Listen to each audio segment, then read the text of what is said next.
I think the great dividing line now is no longer left versus right, no longer capitalist versus communist. The really important dividing line is now between, do you believe in freedom? Do you trust ordinary people to decide for themselves how they should live? Or do you not believe in freedom? Are you an authoritarian? Do you think people need to be controlled and cajoled and told what to think? I think that's the key dividing line, and I'm willing to work with and align with anyone who is on the side of saying we trust people to make up their own minds and to decide for themselves how they should live their lives.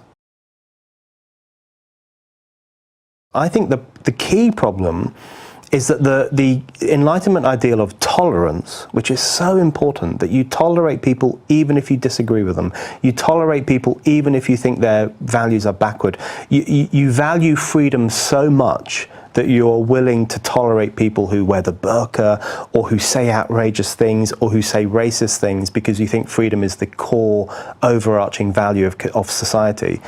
I think the problem is that tolerance has transmogrified into relativism. Mm-hmm. And so if you look back at the Enlightenment value of tolerance, it wasn't only saying you have to tolerate everything and put up with it.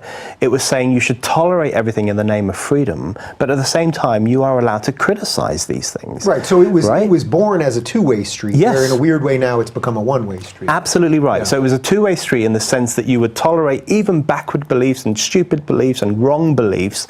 You would tolerate them, but you would push back against them. You would say that's wrong, that's inferior. Right, no one uses the word inferior anymore.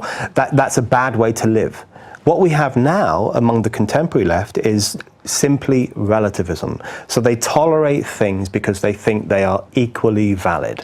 So is that, though, because of the God-shaped hole? Do you make that direct connection? Because this is, again, I come from a secular place on this, yeah. And yet I find there's almost no way. I know many atheists that are the most moral, good, decent, yes. Generous people at that micro level, at the individual level or small group level, let's say.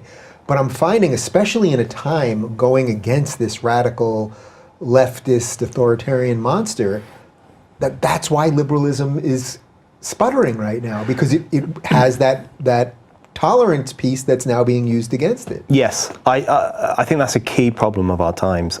I would argue, and I say this as a secularist and an atheist, I would argue that you don't need God in order to be moral.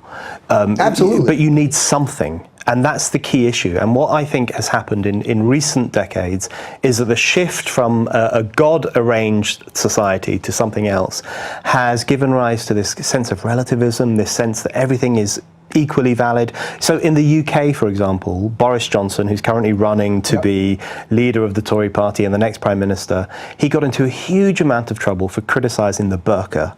He said that women who wear the burqa look like bank robbers, they look like letterboxes, they look crazy, I wish they wouldn't wear this garment. And it caused this huge, enormous fuss, and people said he should apologise and retract, and this furious woke lobby was saying he was Islamophobic and all these other things, accusations that they throw at you.